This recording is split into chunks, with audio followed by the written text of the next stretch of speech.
And here is another section of Johnny Tremain by Esther Forbes. Such a great story. Illustrated by Lynd Ward and published by Houghton Mifflin Harcourt. Thanks to you guys for making it possible for us to read.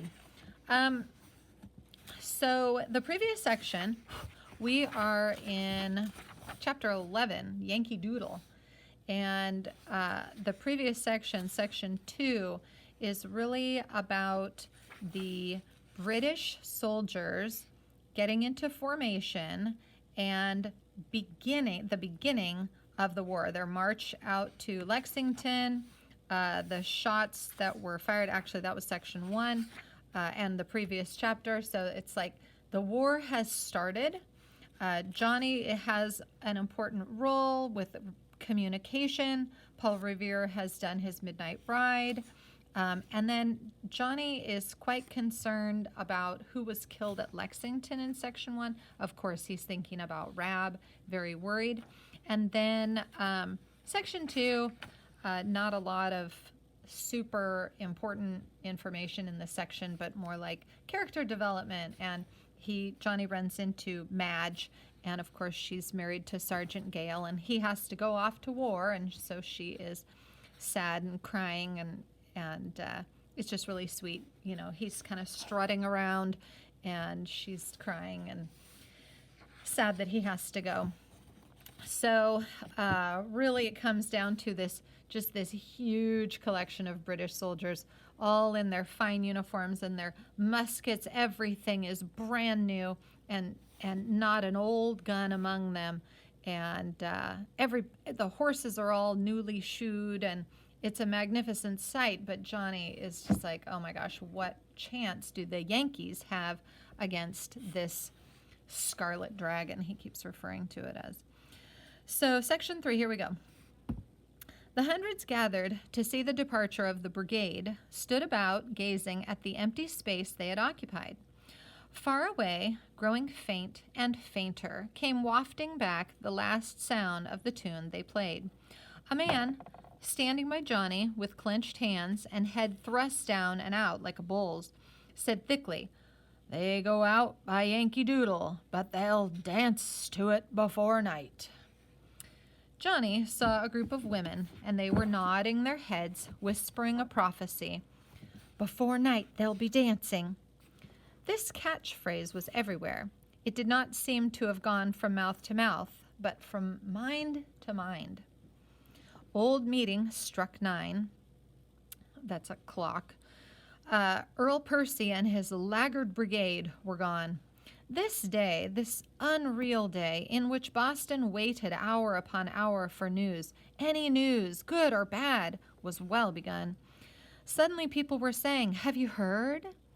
At sunrise this morning, over at Lexington, the British fired on us." No one seemed to know where this rumor had started, but it was everywhere.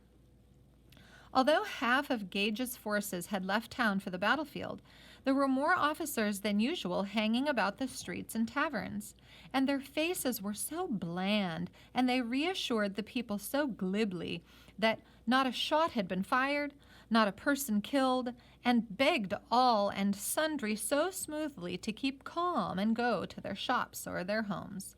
Johnny was confident that the British, as well as the inhabitants, had heard now that the war had begun. That is a very long sentence, I just want to say. So basically, the British soldiers who are stationed in Boston are trying to keep the inhabitants of Boston calm. Can you imagine being an occupying force in a foreign country on their soil, and a war has started, and your friends are fighting their friends and family and children, and you just don't want to have this uprising against you? But the people in town, remember, these are the non-fighters, at least the patriots, more or less. And by noon, little bands of soldiers had appeared on the streets, going quickly from house to house. Too late, General Gage had given orders that the leaders of the opposition should be arrested, but the leaders were all gone. The angry, frustrated soldiers might scare Sam Adams's black handmaiden out of her wits. They could break John Hancock's fence, but these gentlemen had quietly left Boston a month before. They, the soldiers, stormed into Joseph Warren's house. He was gone, and so was Paul Revere. Not one of the principal leaders was left, and seemingly no rebel printers. Isaiah Thomas's shop was empty. He and his press had left the night before. At Eads and Gill's, where the Boston Gazette was published, they did grab young Peter Eads. His father and press had been smuggled out to Watertown. Robert Newman, suspected of having hung the lanterns in Christ's Church the night before, was thrown into jail. And John Pulling, merely suspected of having helped, was forced to hide in his grandmother's wine butt, like a cellar. Paul Revere's cousin was in jail, and every minute the temper of the soldiers was growing shorter, and a queer feeling of jubilation was apparent among the people. You couldn't guess why they began feeling so confident. Confidence was in the air. As soon as Johnny heard that arresting parties were on the streets, he sent a message to Uncle Loren. Uncle had best make himself scarce. Soon after, having stood about the jail and noted exactly who was put in it, he himself headed for Salt Lane. There was not a person on the street, but at every window he saw a face. The lane itself had changed. He glanced about him and saw what was wrong. There was no little man in a blue coat observing Boston through a spyglass. The familiar sign had been torn down, stamped to kindling. The door of the shop was shattered. He went in. The presses were broken. The type pied. Upstairs, his and Rab's bed had been ripped open by bayonets. Frightened, he ran across the street. Aunt Jennifer sat in her kitchen. Half in her lap and half on the floor was an enormous feather bed. She was peacefully sticking on it a new ticking. I think she's sewing it back together. The only unusual thing was the great number of feathers this deft housewife had carelessly spilled over her kitchen floor. Rabbit, enchanted with these new toys, was constantly picking up a feather, putting it in his hair, and saying, "Yankee Doo!" "They've been here?" asked Johnny. "Yes. Are they gone?" "Not one in sight." "We got your message just as they were turning down Salt Lane." The feather bed began to heave on the floor.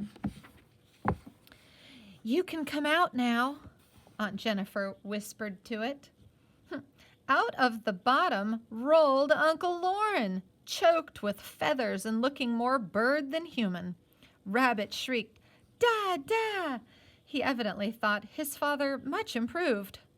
Still trembling, for Uncle Loren was a timid man, he kissed his wife and hugged his child. "It was all I could think of," Aunt Jennifer said to Johnny. "Mr. Loren just stood here and said he wasn't afraid to die. We could hear the men marching down the street. It was terrible. So I just popped him in and went on sewing." "Were the soldiers rough?" "Rough? They were furious." "Good," said Johnny grimly. "That means they are really scared. Something pretty awful has happened to all those men Gage has sent out. Some of the officers may know already, but the men have guessed it, and they are running about with uniforms unbuttoned and yelling, 'If they want a war, we'll give it to 'em, and they won't pay taxes, we'll collect in blood.'" "You don't say. Are you sure the fight's going for us?" "Pretty sure. I was down by the ferry slip and saw a British major coming over from Charlestown. Well, he had a civilian coat over his uniform, sort of disguised, and he tore off the boat and he ran for the Province House. He'd come to tell Gage Colonel Smith's and Percy's men are getting licked."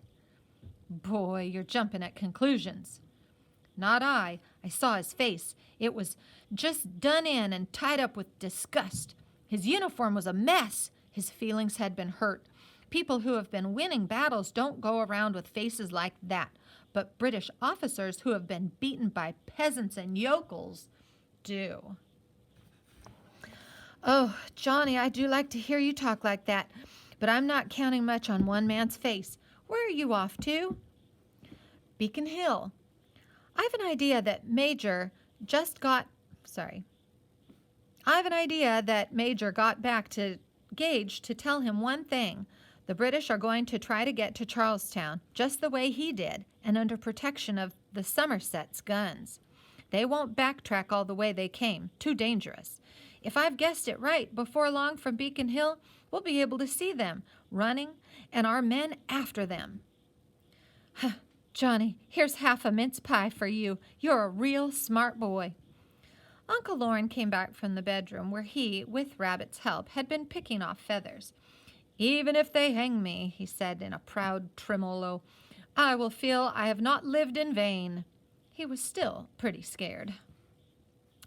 Out on the street, Johnny met officers yelling at their men, trying to get them back into their barracks, striking at them, even with the flat of their swords. You couldn't say the British regulars lacked fight. All they could talk about was how many skulking cowards and damned rebels they were going to kill. In one day, all was changed in Boston. On both sides, the gloves were off, and the hands underneath were bloody. War had begun. The pastures and orchards back of Beacon Hill were crowded, and all eyes turned northward. Johnny was not the only person who had guessed that Percy would not attempt to get the remains of Smith's troops and his own brigade back through Cambridge, but only to Charlestown, where they could be protected by the Somerset's guns. Then Johnny saw, running down Cambridge Road through the bushes on Charlestown Common, a scurry of red ants. Had he really seen them or imagined them?